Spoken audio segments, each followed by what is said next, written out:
Hello everybody, so I'm doing a special devotion today, which is for St. Patrick, because this is St. Patrick's Day weekend, and St. Patrick is my patron saint.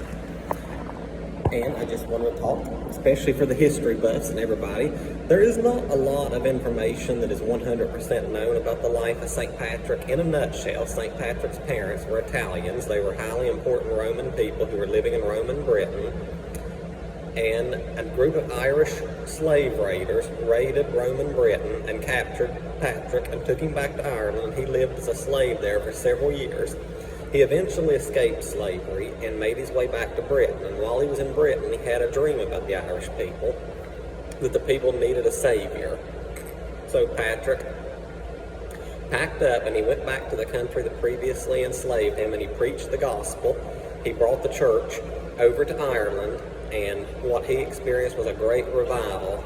He lived in Ireland, some say 20, 30 years, and in his time, thousands and thousands of Irish people, including several Irish kings and chieftains, converted to Christianity, and the great Celtic Christian tradition spread to Ireland. And Ireland today is still a pretty devout nation.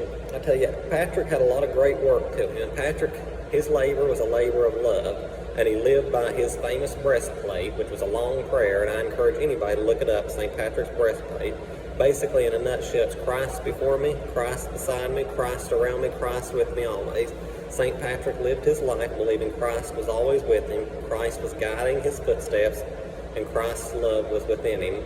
He had the love and the compassion in him, thanks to Christ, that he was able to forgive those who kidnapped him, who captured him, and led him through a lot of misery and sadness. If we could live by that example today, the example of St. Patrick, can you imagine the peace and happiness that we would have in this world?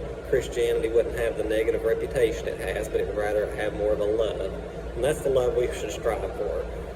Look up St. Patrick's life. Look up St. Patrick's breastplate. Look up St. Patrick's prayers. Look up the two existing writings of St. Patrick that still exist.